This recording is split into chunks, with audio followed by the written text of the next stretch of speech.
get him to discuss with us what he's describing as a socialist alternative to modern monetary theory. Thank you, Michael. Thank you, Vic, and thanks everybody for participating in the Socialist Mind thing from this small part of southeast England, for those of you who are international.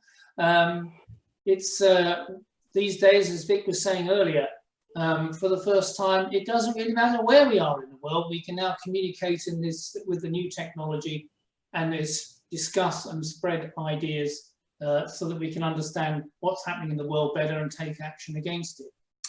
And the particular subject tonight, modern monetary theory, has one that's become extremely popular in the recent years, since the Great Recession in particular, and the slump in 2008-9, and the terrible austerity measures against working people in public services, on their wages and on taxes and so on, and government cuts, which many governments imposed after the end of the Great Recession. And the argument that they had to do this to get public debt down, they had to balance the budget and so on. And so looking for an argument against that has developed this idea from a group of economists, mainly in the United States, but also in other countries, which they've called modern monetary theory, to argue that if we understand the process of how money circulates in a capitalist economy, we can utilize that understanding in order to actually turn things around, to end the myth about austerity.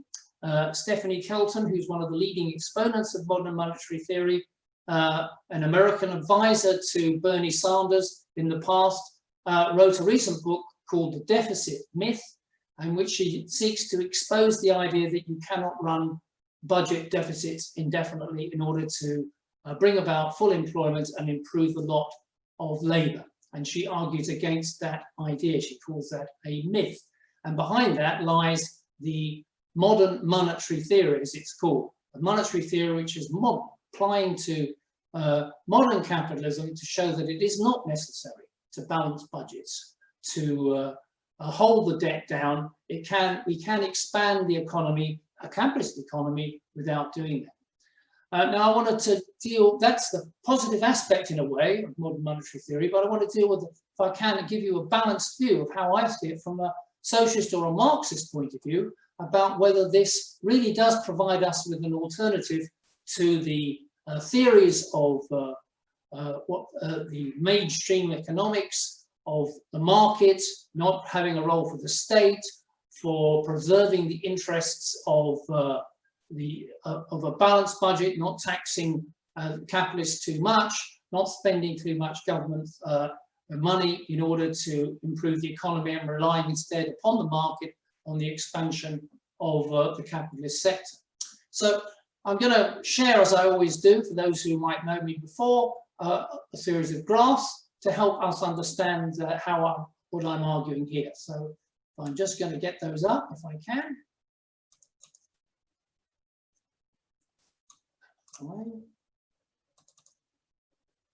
So the title is obvious.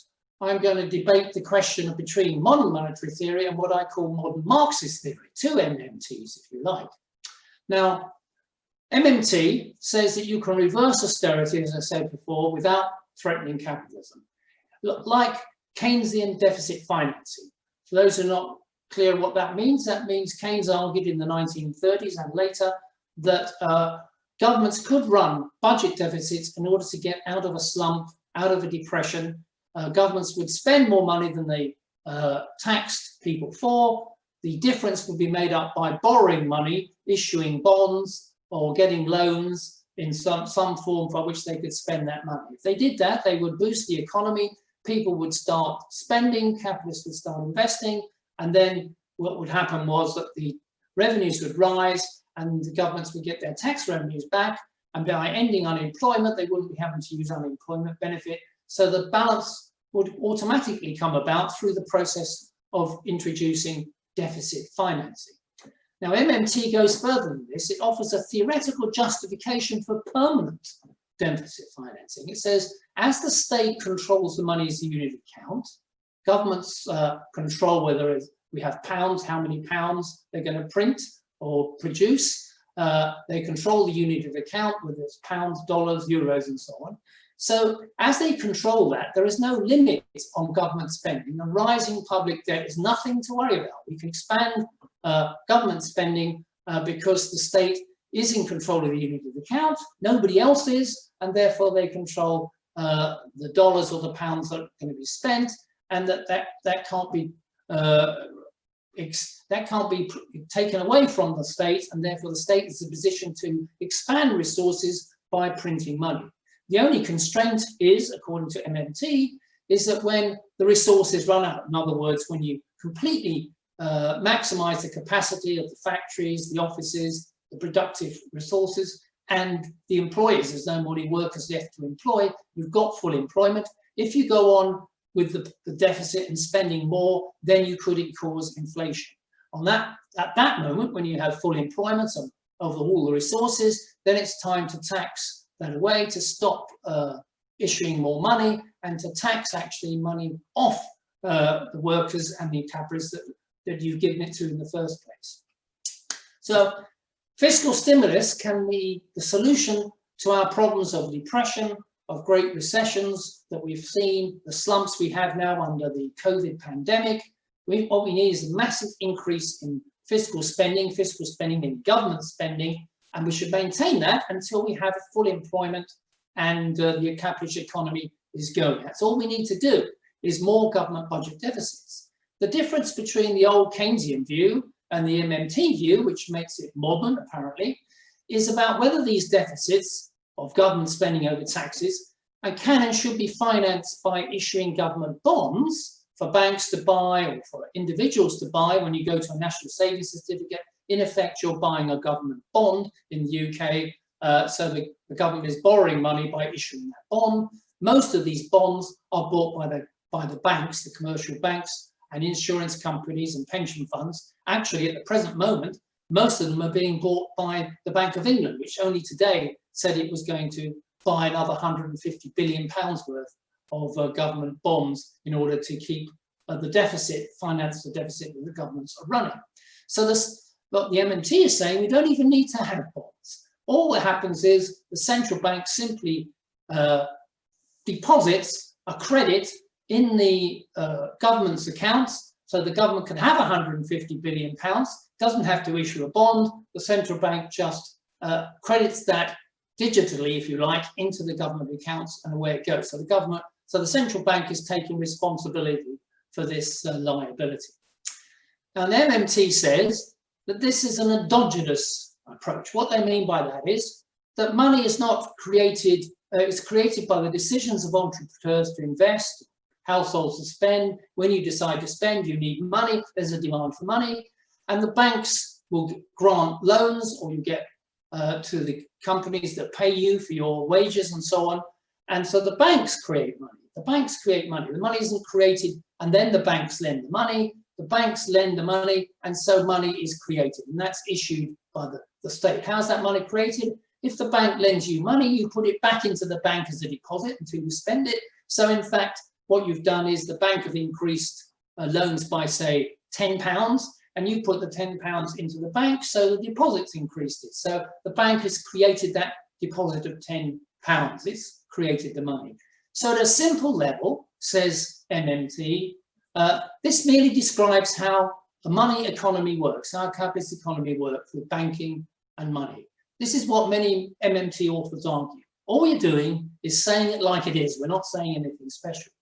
But that's not really true, because money, according to the MMT, is not really endogenous. After all, it's not created in the process of circulation between the banks and the capitalists investing and wholesale spending. It's actually created by the state itself. The state controls the unit of account. It decides whether there are pounds or not, or dollars or not, and therefore it produces that money, and it gets that money back through the payment of taxes by the people who get that money. The state can force taxes out of citizens because it's the state, and it can decide the nature of the legal tender because it's the state that serves for money. So money is really a product of the state. It's not a product of capitalist exchange. It's not a product of the circulation of money as people buy and sell or work and so on for wages. So as Stephanie Kelton says in her book, it's the state's ability to make and enforce its tax laws that sustains the demand for them, which in turn makes those dollars valuable. So the state creates money, therefore we can create as much money as we need in order to spend on the economy and get the economy to full employment. This comes from an old idea from a German economist of the 1920s, George Knapp, who said that money is a bit like a card or a token, chartalism, that money's emerged in modern economies as a result of the state needing to spend and so needing to invent a unit of currency that can tax people in. So the demand for money by people has been created by the state in order to pay taxes to the state. And that's how, when the money is created and taxes are then enforced upon people, then the money that's been created and handed to the people, the households and the capitalists, then comes back. It's destroyed, if you like, by the taxation of the state. So the circuit of money under MMT is this. You've got state money, the state creates it, it gives it to non-state entities, households, capitalists, and then it taxes those capitalists and gets the state money back. So it injects money into the private sector, and that money is then reabsorbed with a collection of taxes.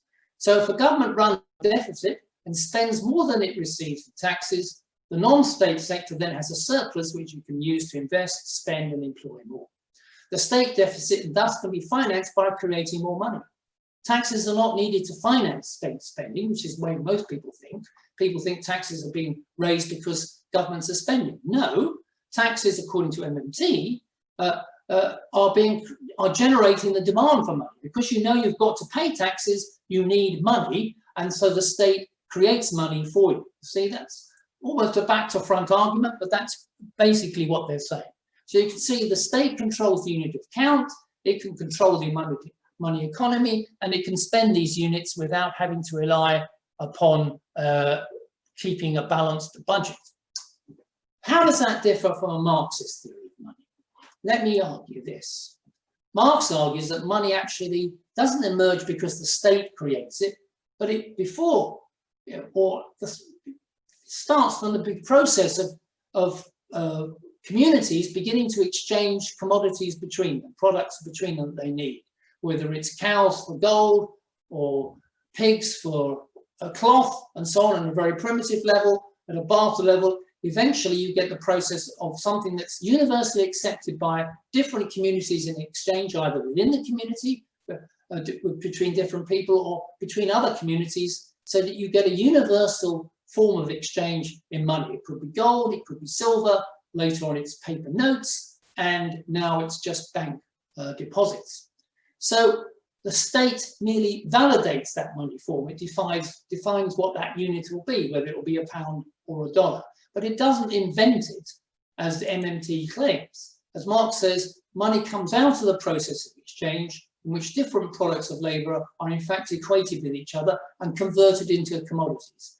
And the transformation of those products of labour into commodities is accomplished with one particular commodity, which is transformed into money. As I say, it could be anything, but these days it's just digital counts.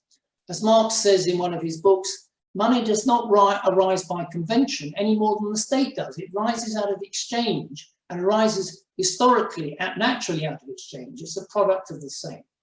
So banks create money or credit a part of this process of capital accumulation, but not as something that makes finance capital separate from capitalist accumulation. It only comes about because of the exchange of commodities, and then eventually it comes about through the exploitation of labour. So the Marxist theory of money reckons that the demand of money is ultimately set by the pace of the accumulation of capital and capitalist consumption. So how much money is demanded depends on how much is being invested by capitalists, how much is being spent by workers, and how much is being spent by capitalists on their articles of luxury. Now, I just want to, if I've got time, just want to tell you what happens in Stephanie Kelton's book, The Deficit Myth. She has an epiphany. She says at one point, she didn't understand modern monetary theory, but she went to see the father of modern monetary theory, a man called Warren Mosler, a hedge fund manager, and she spent the weekend with him at his house. And he explained to her how modern monetary theory is so vitally important. And this is what she found. She met the father, she visited, he explained, he got his children to do their chores by insisting that they must be taxed. And if they could not pay, then all their privileges would be withdrawn.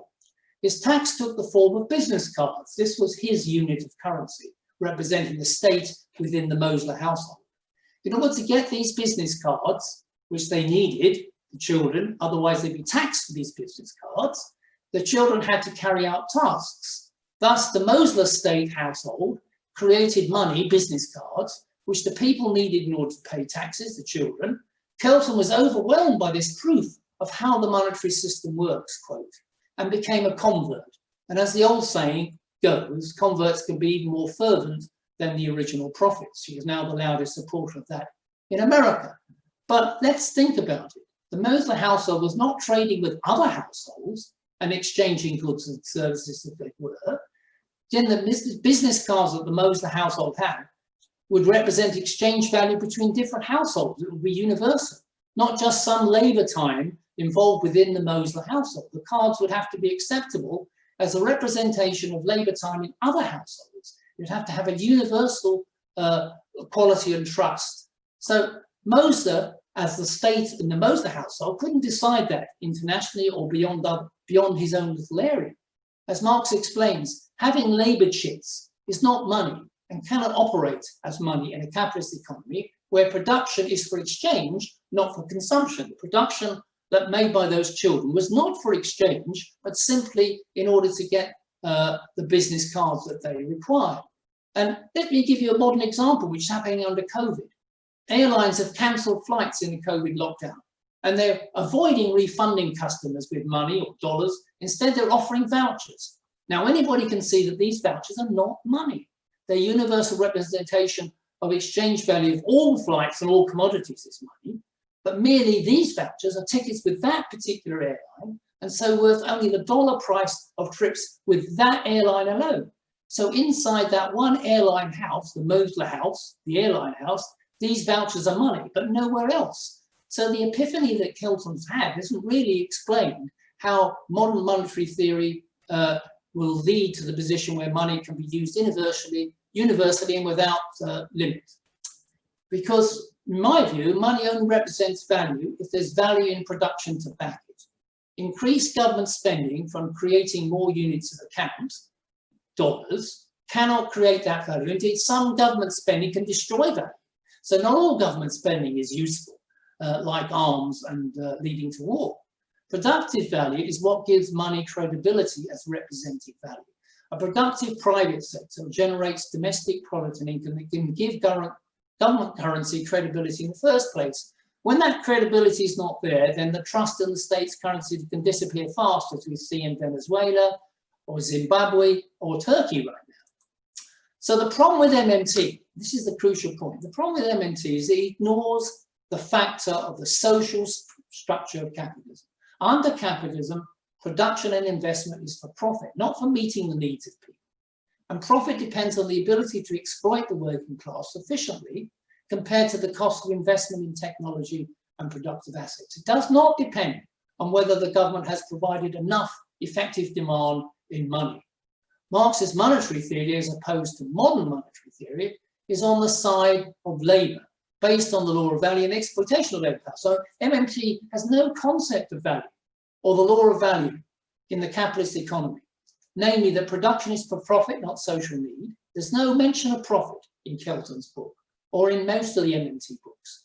Production is for exchange value, that is for money, not for use value, based on the exploitation of workers in production, not on the creation of money for taxation, as MMT argues.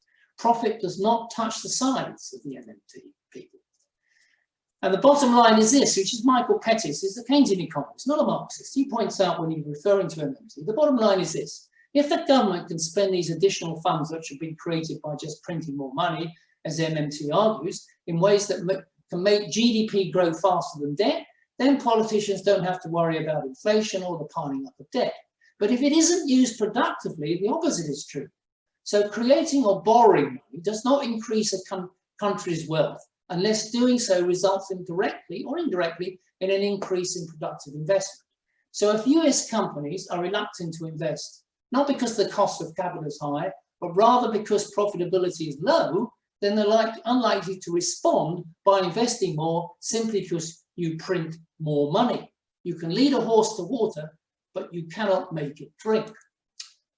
That brings me to one of the most important policy objectives of MMT supporters. The idea that if we print money, we run budget deficits, we can start to employ the whole of the unemployed population and use all the resources. Full employment is achieved through a government job guarantee. Everyone will be guaranteed a job if they want or need it. The government will employ them on projects or pay them to get a job. And most people who work for government companies or the government, but unemployment remains and can engulf a large sector. So the government would act as an employer of last resort in a slump by printing money and getting people to work by giving them wages to do so, or by giving the companies to do so, or by running government projects where they pay the wages. Bill Mitchell in Australia is one of the leading exponents of this particular main policy that he argues flows from MMT. So the government would have a buffer stock of jobs to absorb workers who are unable to find employment in the private sector. So nobody can even get a job in Amazon, then the government will come along and employ them. But it will absorb these unemployed workers displaced from the private sector by paying them just a minimum wage, which defines the wage floor. The idea is not to compete with the private market, but to simply absorb all those people who are not being employed by the capitalist sector. So it's like hiring off the bottom, a minimum wage economy. I prefer to, far from it being hiring off the top, which is to actually develop the best jobs with the best training, it's hiring off the bottom in order to just get people into employment at the barest minimum wage. And would that work? Here's a quick diagram where I show on the one hand, the vertical scale looks at the unemployment rate. All those red dots are different countries in a period in the OECD over the last 15, 20 years. If you look down the vertical line, that's the unemployment rate starting from 0 up to 20. So the high unemployment rate rises, that's more people unemployed. Along the bottom line is government spending to GDP, going from 20% of GDP up to 60% of GDP. So you would expect that if there's higher government spending, unemployment should be falling, because that's what MMT is hoping to do by printing money and spending more government spending on goods and on projects. But look what happens. Actually, the line shows that the more government spending to GDP, actually the higher the unemployment over a period of 10 or 15 years in these various countries. How can that be? Well, the answer is that it is not government spending that's deciding what's happening with employment. Because capitalist sector rules the roost, if they start laying off workers, you get unemployment, then government spending rises because governments have to provide unemployment benefit and other social support. So when unemployment rises, government spending rises. And if you look, you'll find that when unemployment falls and capitalism's doing better and there's growth, more people are working, then actually government spending to GDP falls because they don't need to spend so much on unemployment benefit and so on. So in fact, there's no guarantee that government spending will produce full employment. On the contrary, what will decide the issue is whether the capitalist sector is doing well, or it's made profitable enough and is prepared to employ more workers. Take a position at the moment in the US, there are 21 million people still out of work from the COVID pandemic. There's huge amounts of government spending going on, but they're not coming back into work, partly because of the lockdown, but also because capitalists are not being prepared to bring them back. We can see every day announcements of unemployment being imposed in various sectors across, particularly the leisure sector. These jobs will never, ever come back. So for me, MMT is better described as the magic money tree rather than modern monetary theory. It assumes that if governments spend and spend, it will lead to households spending more and capitalists investing more. But full employment can be restored without any change in the social structure of the economy, namely capitalism.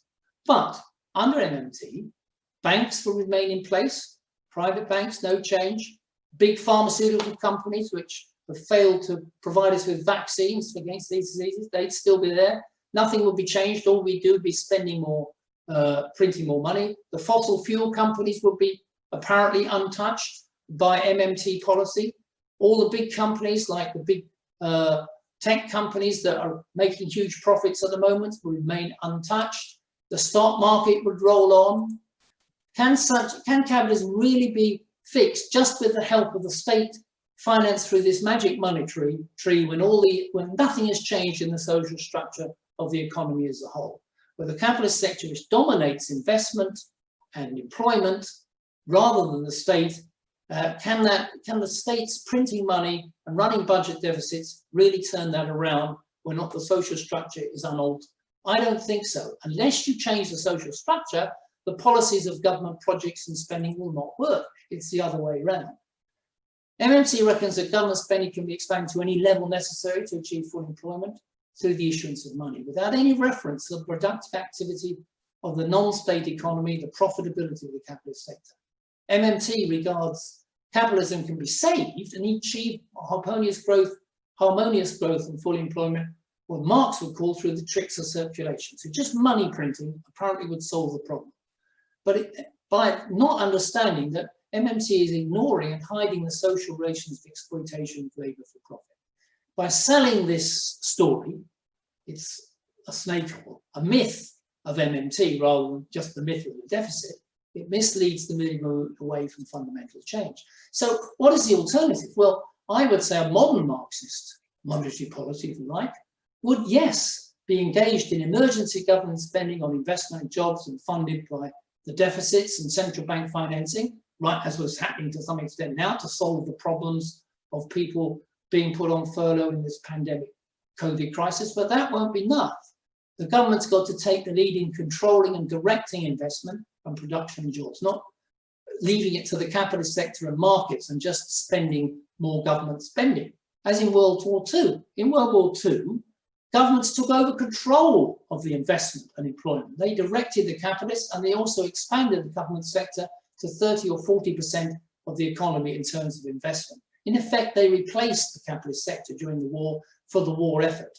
We need now a war economy, but you might want better call it a social economy, where the government replaces the capitalist sector and drives the resources forward on that basis.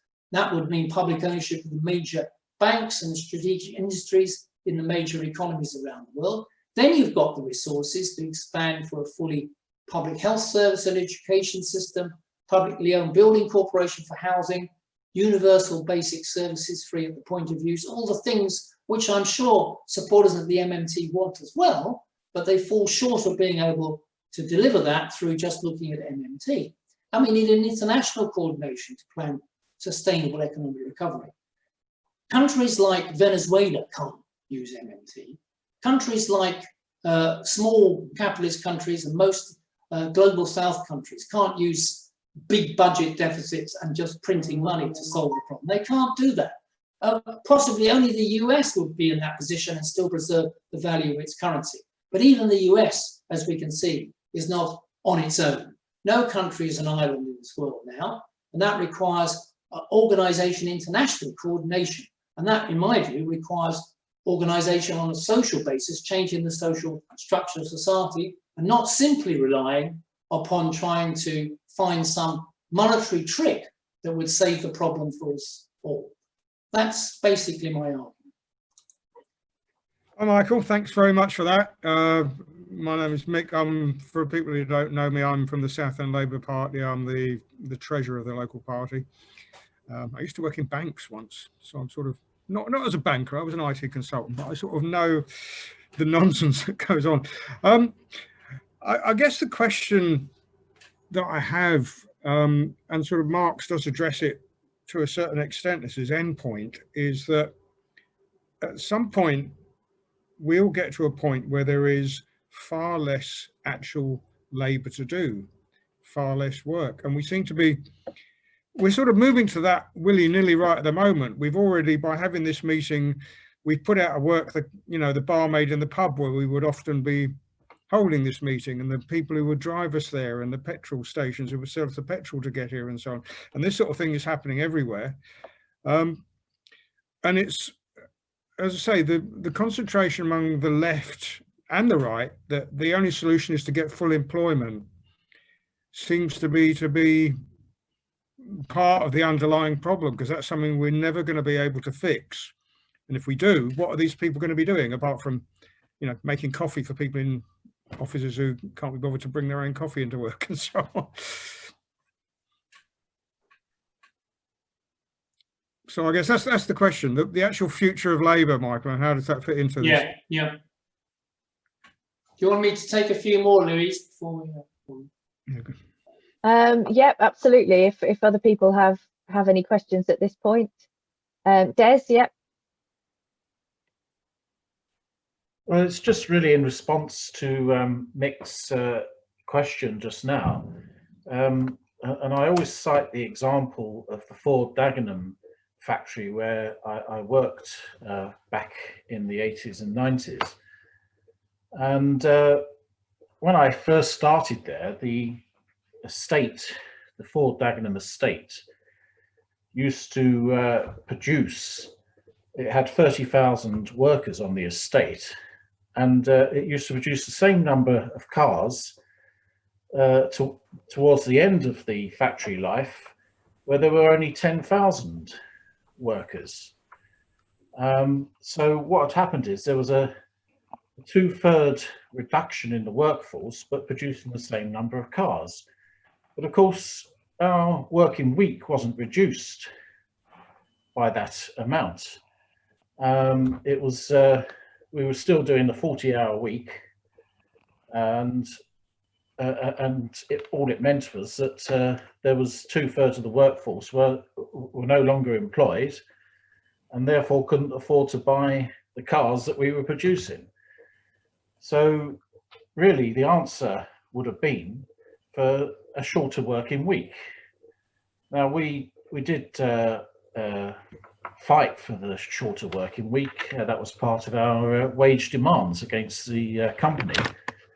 And we did manage to knock 2 hours off the working week, but that was clearly insufficient. With today's technology, we would really only need, everyone really only needs to be working, 10 to 15 hours a week at most. There's no need for everybody to have to spend the majority of their waking hours engaged in work. It would free up time for education, for study, for pursuing hobbies and so on. But that clearly isn't going to fulfill the profit margin for the capitalist class, but in return for their investment in the new technology. So I think the only way we can bring about that situation is if we have a socialist planned economy.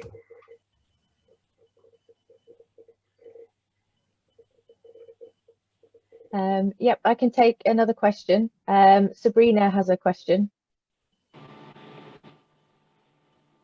Hello. Hello.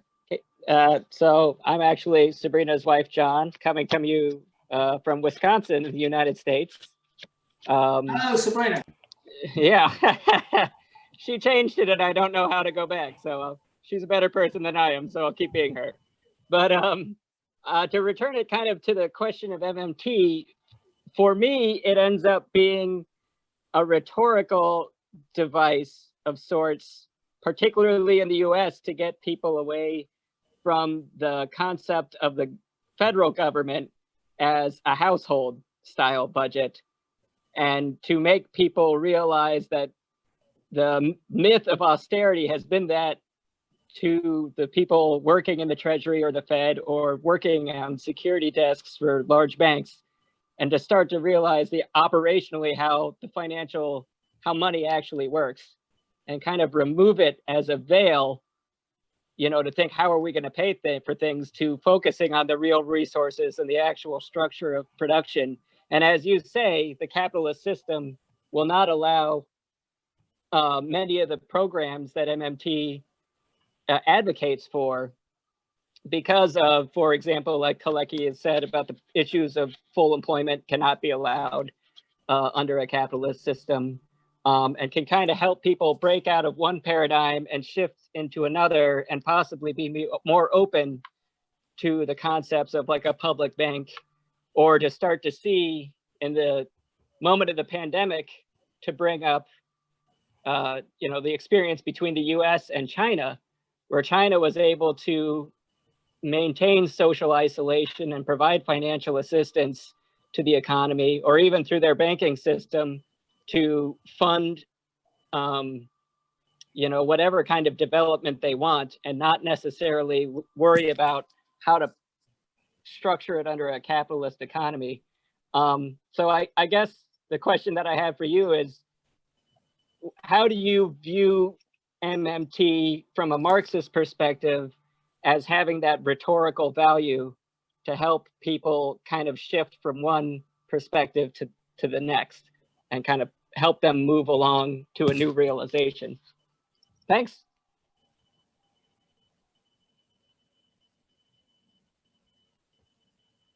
Is that enough questions for you to answer in one go, or do you want to take some more? Well, I could do those. I can see there's some others on the chat line too, so I'll pick those up as well. Both Mick and Right. Des are making the point about you're in a situation now where, in effect, when we're talking about trying to get full employment, in many ways, a modern society, a modern economy doesn't need to make people work 40, 50 hours a week in order to get a living. We have the resources and the facility and the technology to raise the productivity of labour and to get the fruits of that productivity of labour for the people who are doing the labouring, not for capitalism, so that we're aiming at reducing hours and creating conditions where you can provide public services at minimal cost or even zero cost, what I call universal basic services. We already have some in some countries. A health service is sort of a universal basic service in some countries. Education similar to a certain level. And increasingly parts of transport are becoming universal basic services. So we have the ability to move to a position where we can provide basic services for ordinary working people and not just provided to expand the profits of capitalism itself. But that means changing the structure, social structure of the economy as we have now. We cannot move to a position of less toil and more work. That's the way I like it. I see it as we're aiming to reducing toil, working for a living, so that we've got time to work as human beings in a more rounded proposal or parable of activity, as Des says, maybe hobbies, but maybe other things that we want to expand, to use the resources and intelligence and skills of human beings to improve society and the environment and all the rest of it, rather than toiling away to produce the profits for capitalism. So that seems to me an absolutely vital part or result that will come out of a transformation of the social structure of society. The problem with MMT is that I don't think it addresses that issue. John is absolutely right to say, of course, that in a way MMT points out, as Stephanie Kelton does in her book, that it's a myth that you can't run government deficits, and you don't need to have a government which is like has a household budget, namely whatever money you've got is all you can spend and you can't borrow. But even for households, that's not true, because they can borrow. They borrow for houses, they borrow for cars, they borrow for big ticket items, which they hope to pay back gradually over time. It's exactly the same. So it is a myth that you can't run deficits. But that is all, it seems to me, that MMT is offering us. It's not offering us an alternative to the way in which capitalism is being run at the moment, making us work hours, causing regular and recurring crises in production and investment.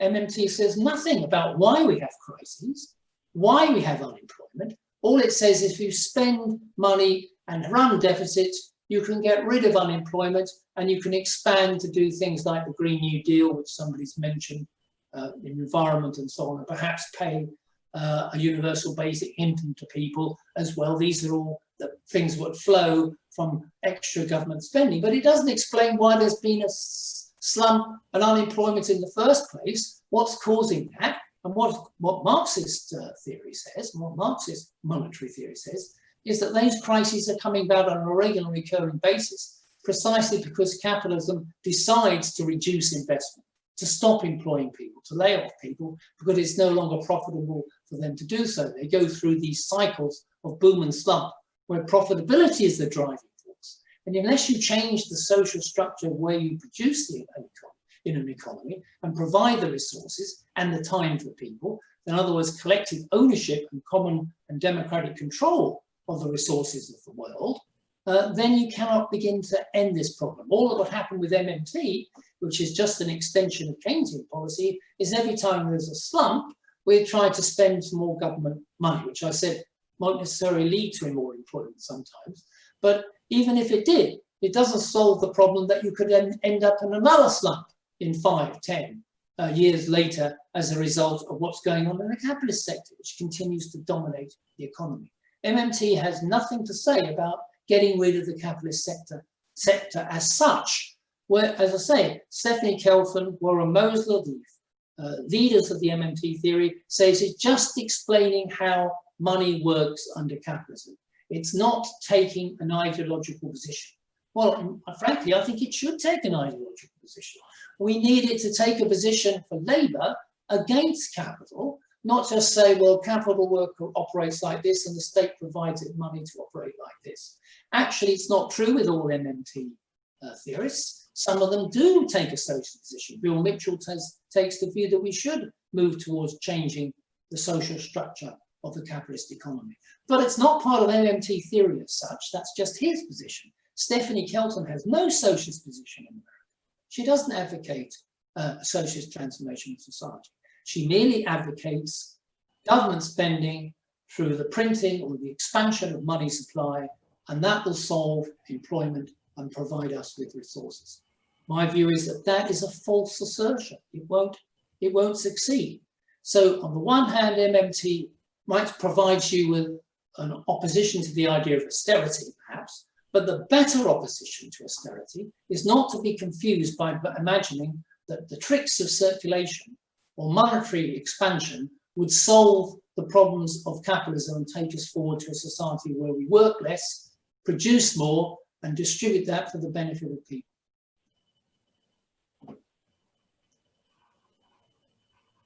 Thank you. I think Victor has a question. Yeah, right. Hello, Michael. Thank you for a great lecture. So my question is, if we oppose MMT, what would be a good solution or maybe a way to go for countries like Ukraine, which is considered like the most northern country of a global south, so to say, and is largely dependent on imperialist countries and some sub-imperialist countries. So yeah, what would be a way to go for countries like this? Yeah, thank you.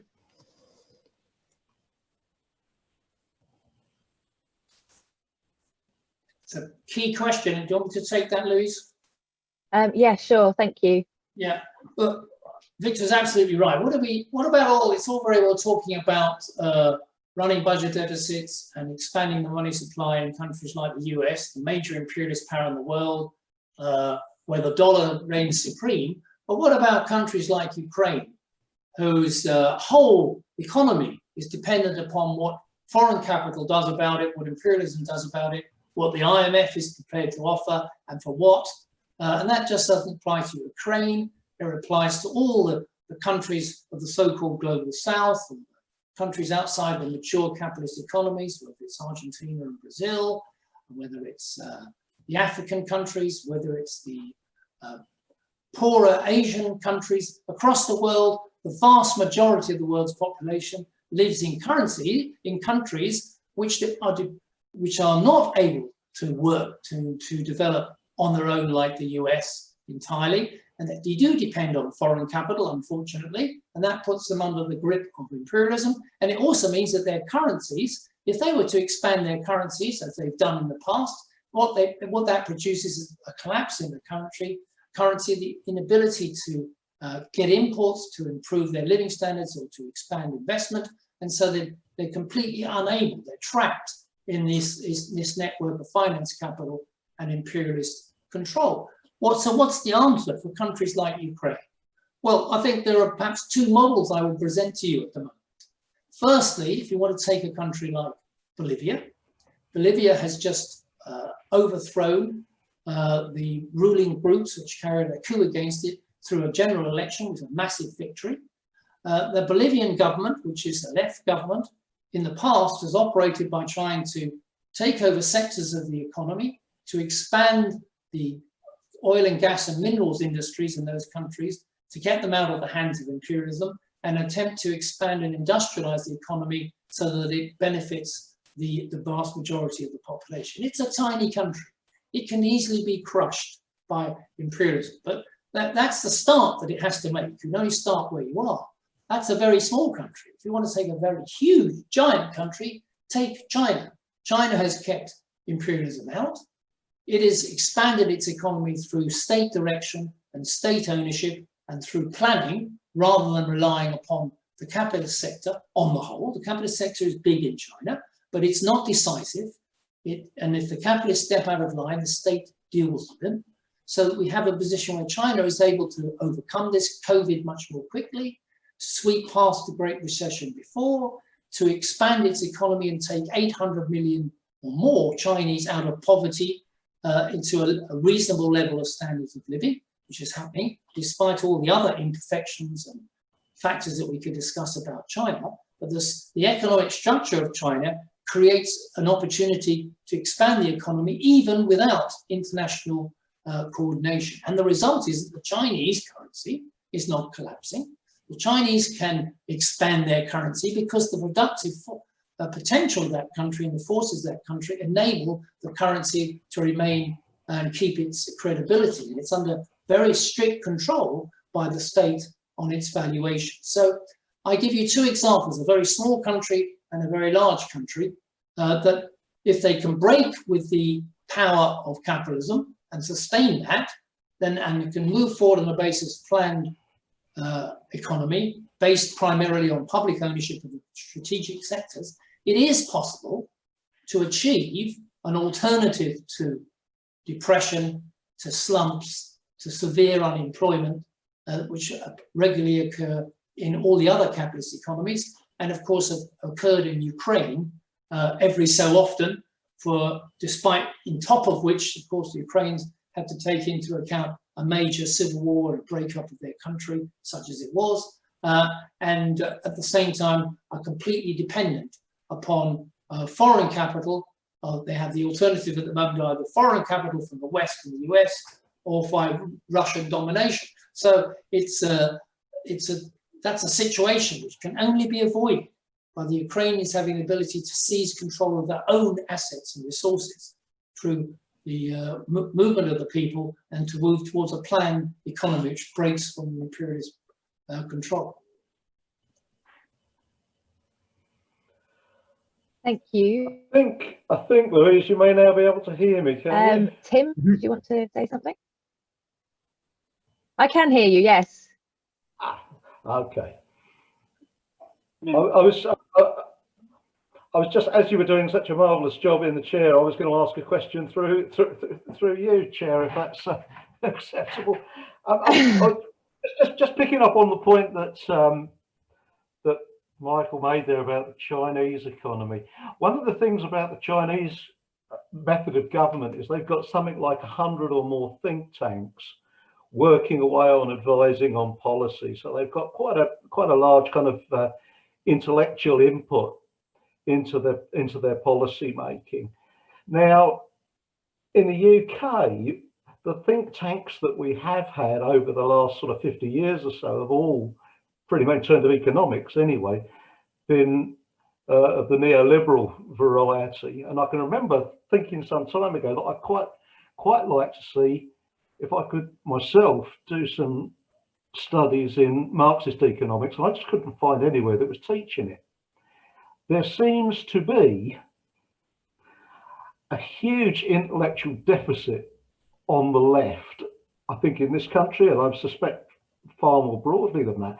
And I just wonder, Michael, if you're beginning to see any change, any pickup in that, any movement towards it? Because, you know, okay, there's been Thomas Piketty's book and a few other things, but I don't, maybe I'm missing something, but I don't see a huge kind of movement towards this kind of intellectual re-examination of what's going on economically.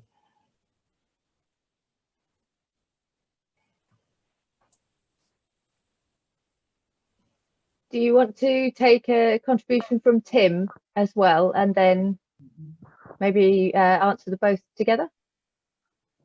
Yep. Yep. Tim? Yeah, I mean, I don't want to debate the class nature of China, but I do think that whatever we think about that, I mean, I'm a member of the SWP here in Britain, so Michael will certainly know what I think about that. But I certainly think we can agree that the example of places like China and others show that the idea that all you can do is let sort of private capitalism rip is nonsense. Yeah. That hasn't always been the case here. You know, the idea that the state or any other agency sort of shouldn't have a role in directing production, in deciding how we invest, etc., I think is nonsense. And one of the, but to relate that more to MMT, I suspect one of the appeals of modern monetary theory, and maybe one of the reasons it's being debated in a forum like Socialist Minds, is that in this sort of globalized world, you know, where Tony Blair and his sort of his acolytes sort of formed a view that you couldn't really do anything about capitalism, you know, all you could do was go along with it, in effect. MMT does seem to give relief, doesn't it? It seems to say, well, A, you can do something about austerity, but also, you know, even if all you do is get into power, quotes, you know, you by simply using the financial levers you've got at your disposal as government, you can make life better, you can make changes. And I think that obviously Michael, I think quite rightly pointed out why this actually is unlikely to have any fundamental impact on how capitalism works, and it will still go into crisis. But I suspect that his comment on this really, it's part of its appeal is because it really it sidesteps really the role of the state and the role of capitalists and what they will demand. Because if we took a government here, for instance, that perhaps wanted to roll back privatisation in the NHS, or wanted to abandon nuclear power, sections of capitalists, perhaps all capitalists, would revolt. And there are many, many examples of them doing that. They don't take change to their power and profits lightly. And it seems to me MMT makes it sound as though, simply by getting Annalise Dodds, who would be the current Labour Party's sort of finance minister, into office, you can somehow solve all these things. And I think you can't. And I think one of the debates we have to have is about, well, when we talk about challenging capitalism, how do we do that? And actually, the state isn't neutral, and certainly the capitalists themselves are not neutral in this. They will fight back. And I think that's one of the weaknesses in MMT. It really doesn't address the real interests at work, actually, and it doesn't address what they will do. So, obviously I come down on, if you like, the sort of revolutionary socialist side here that says we actually need to change the states we've got and to fundamentally, as Michael was saying, look at how we can collectively make decisions about production, investment, and that would lead us to shortening Des's working week, because that's probably how we choose to use those profits and that surplus. And I think MMT, as well as being unrealistic in the shorter term, actually it can just be a sort of cloak for really trying to sidestep the problems we'll have if we want to make fundamental social changes that are in our interest. I can just add something to what Tim and Vic were saying, and also in the light of what Victor was saying. I think there's a really important thing that MMT, which always struck me, it's always a very parochial and really a very much American view of solutions. But in any case, how does even modern Marxist theory, how does that stop larger self-sufficient countries, or countries who exploit other countries for their food from stopping that? In other words, how does it address global equality rather than just within one state? Tim pointed out that, I think I probably agree with what Tim said, that we've got that the reason that MMT has become very popular and amongst the left, because during the period when, for example, Bernie Sanders was running his campaign in the US, Stephanie Kelton was one of his big advisors, the left Democrats pushing for Green New Deal said that MMT was the basis, the justification for which they could carry out the Green New Deal. Back here in the UK, under so-called Corbynomics, MMT was quite popular and was supported, or the people's money expansion. The idea behind all that was that we must oppose austerity, because you would go back and you think during the end of the Great Recession and the imposition in the UK and elsewhere, particularly strong in the UK, where we had George Osborne and Cameron imposing vicious austerity with the help of the Liberals to cut back on public spending and destroy basically the living standards and the social wage of the mass of the population and welfare and so on, and public services. All that was supposedly justified because you had to balance the books. So the argument for popularity that comes from MMT is the idea you don't need to balance the books. You can run a deficit and you can pay for it by just printing money. Or if you prefer the Keynesian view, you can pay for it by borrowing the money, by issuing bonds for the private sector to buy. But MMT goes even further, said, well, you don't even have to do that. You can just print the money, and when the economy gets going, then we'll tax the money back and everything will be fine. So that's a very, very popular sort of thing to put forward as an alternative to austerity. And what's good about it also is it doesn't require revolution. It doesn't require transforming the social structure of the economy. It simply requires a trick of understanding how money circulates in the economy and how governments control the money supply, the unit of account, and therefore they can do this. Governments are all supreme because they create money. We don't need to worry about how the private sector is organized. We don't even need to consider the idea of private versus public. Or we can solve the problems of opposing austerity by running deficits to retrieve full employment. That's a fantastically attractive argument because it doesn't require a really radical transformation of society, simply this different economic policy or government economic policy. That makes it very powerfully popular, which is why it got a lot of support, I think, amongst the left, both in the United States here, not so much anywhere else, as I think Tim said that it, or was it Mick said that it's very American oriented. Because when it comes to countries like the Global South and the comrade from Ukraine, that doesn't hold water. The idea that they can just print the Ukrainian currency or the peso in Argentina without any consequences for a capital outflow of the economy, the inflation of the economy, the collapse of an investment strike by the capitalists, can't avoid that. Therefore, they're not in a position to do that. At the moment in the COVID, there's big fiscal deficits being spent by the major economies of the advanced world, the US, UK, Europe, and so on. But in the global South countries, it's much more difficult to run big fiscal deficits because they open up with probability. They can't just print money, but which is what they're doing, without also causing the position where their currencies have collapsed. And most of their currencies have gone down hugely against the dollar, which means their external debt is rising and their ability to pay that debt in the future is going to be worse. So modern monetary theory really doesn't offer anything for these countries, and frankly doesn't offer a permanent solution, or if you like, a really transformatory solution to the issues that bring about unemployment, bring about austerity. It merely makes this point that we don't need to have austerity. And that's why it's popular, because it's not sufficiently revolutionary that it threatens the whole nature of society.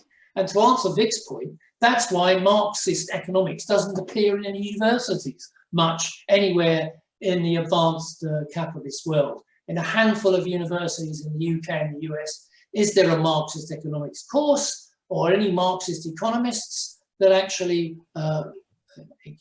lecture on Marxism, educate students on Marxism?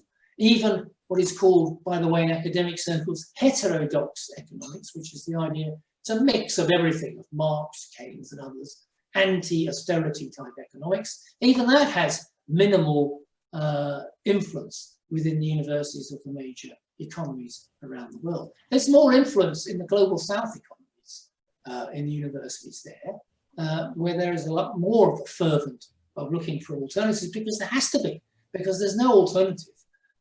The idea of using Keynesian policies or MMT policies in Argentina or in Brazil or in the Sudan is just out of the question. It doesn't make any sense at all. If those countries are to improve, if Ukraine is to transform itself, it won't be done through MMT and running budget deficits. It would have to be through taking over the social structure of the economy, ending the control of the tycoons and the cronies which run on the top of these economies, controlling the mineral and other basic resources that these economies have got. That's what needs to be done. And in my view, that applies just as much to the advanced capitalist countries as well. In fact, if they would make a social transformation, then we're in position really to start to transform the areas of work and conditions and services that MMT people want to do. They want better public services. They want full employment. Yes, but it will be a mistake to see MMT as the solution to achieving that, even on a temporary basis, let alone a permanent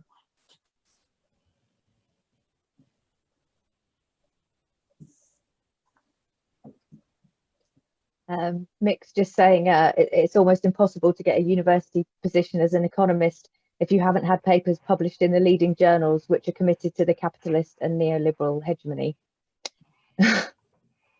Well, luckily, Get the word hegemony in there. I've written lots of papers, but in my case, I never was an academic economist, which is perhaps just well. I was a professional economist working in a series of banks, delivering reports about whether the dollar was going to go up or down, or whether we should buy this bunch of stocks or sell this bunch of stocks. So I was doing a completely useless and damaging job, but it paid better than the academics, and you got a job doing that. While academic economists who want to actually discuss the truth about an economy won't get an opportunity to do that, because you don't want the students of this world to be educated in anti-capitalist ideas, do you?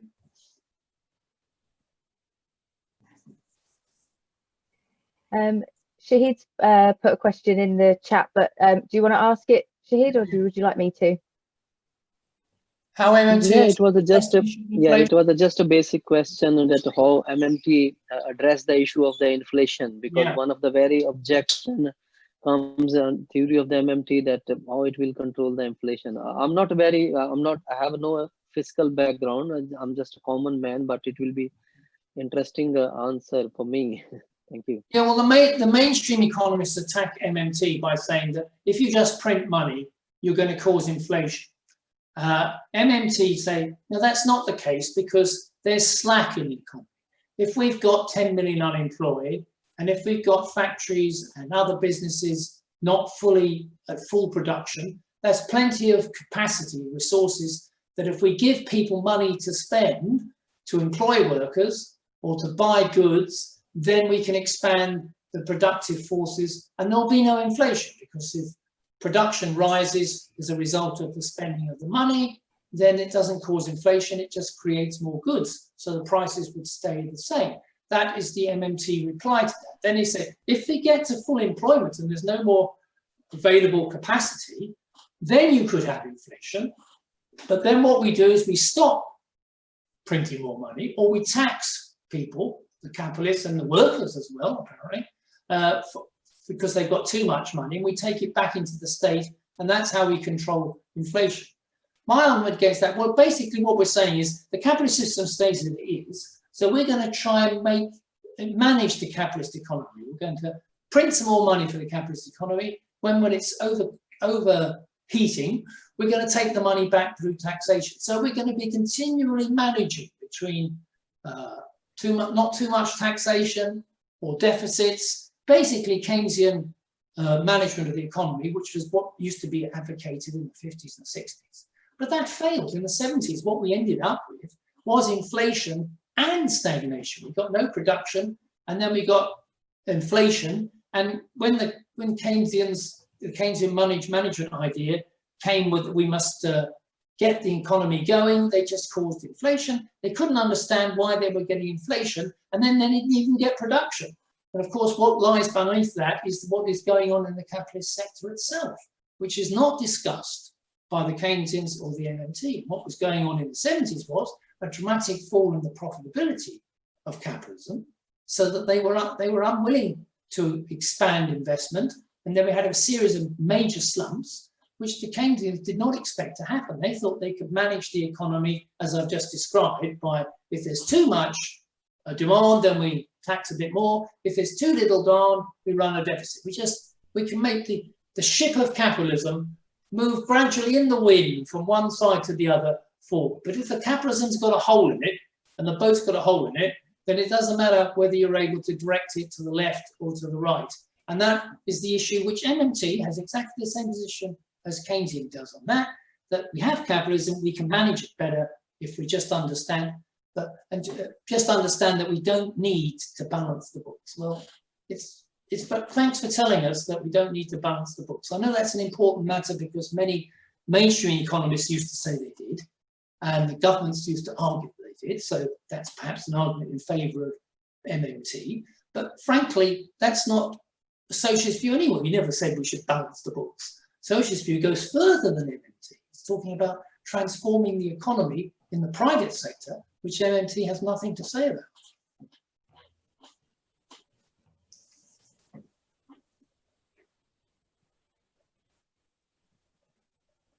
Are there any other comments, or Vic, do you want to say anything as you're back with us? Well, I mean, there was a question that was certainly crossing my mind. I've always viewed the problem in the 1970s as a consequence of the dollar coming off of the gold standard, and if you like, opening up that sort of neoliberal period.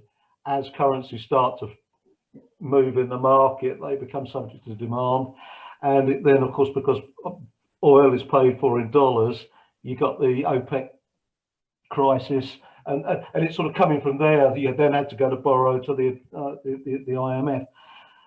But what you seem to be saying, Michael, is that there was actually something inherent within Keynesianism that was the problem.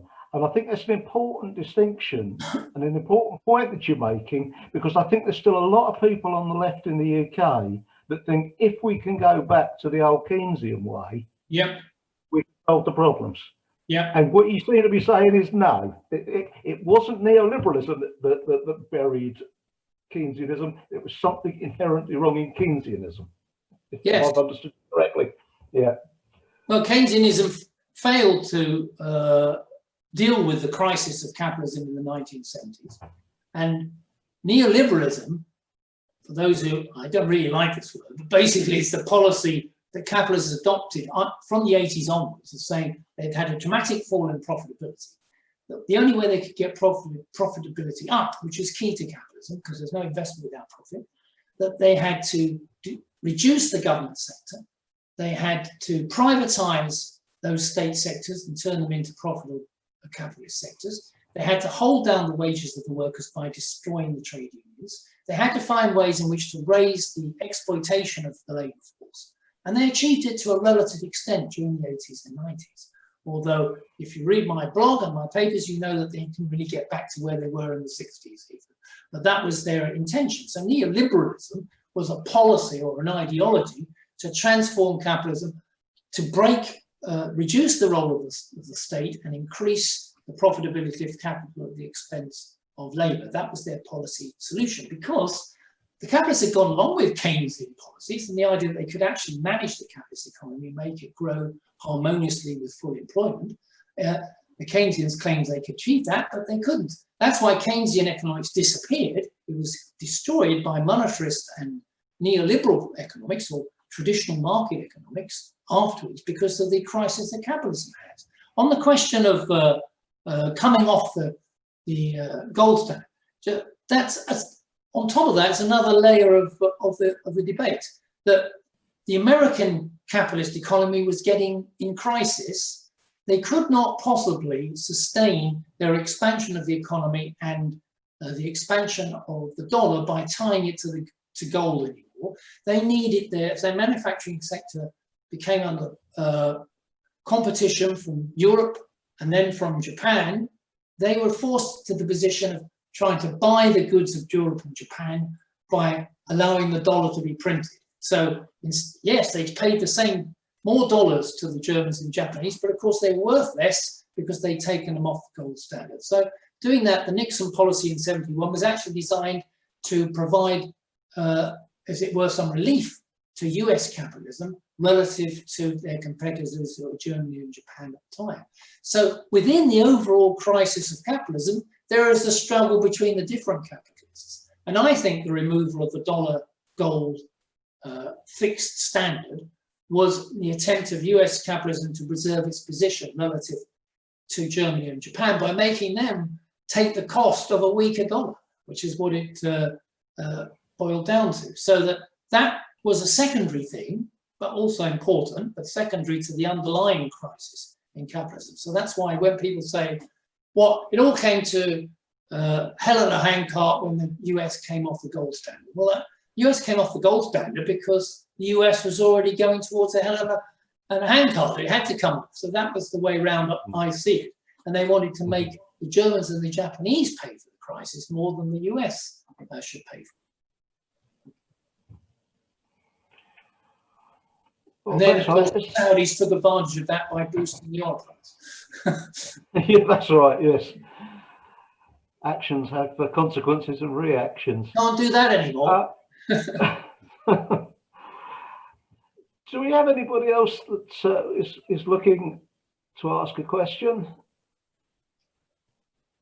If we don't, you have covered an awful lot of ground this evening. Yeah. And I think one of the things I'm really grateful to you for is that you were actually asking us to record this. We normally have to ask people because I want to go back through your slideshow again and really look at the detail. I'll send that round to you guys, and also be on my Facebook site, but I'll send it to you guys at Socialist Minds so that you can distribute it if you want.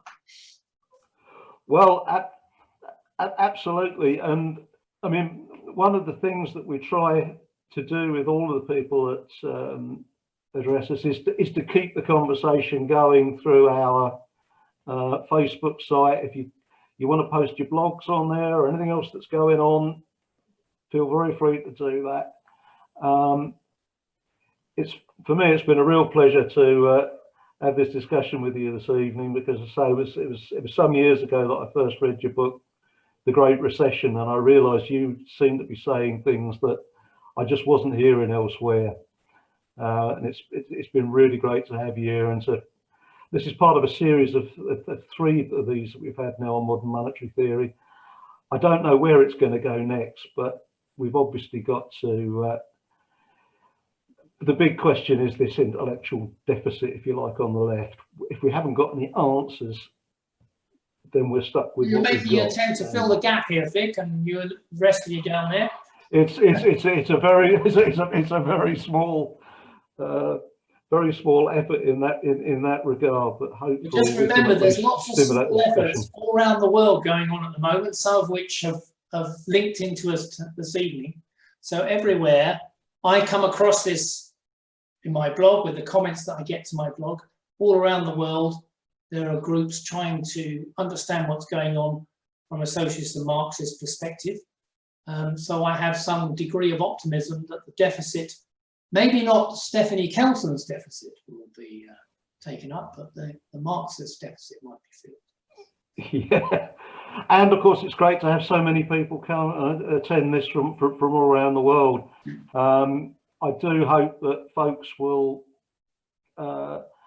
join our Facebook page, our Facebook group, so that from all around the world, and hopefully join us, because one thing about the global market is we've got to find global solutions. We can't fix it all from Southend, unfortunately. So thank you very much, Michael, for coming along this evening. Really spot on. Absolutely Thanks, excellent. everybody. Thank Bye. you very much.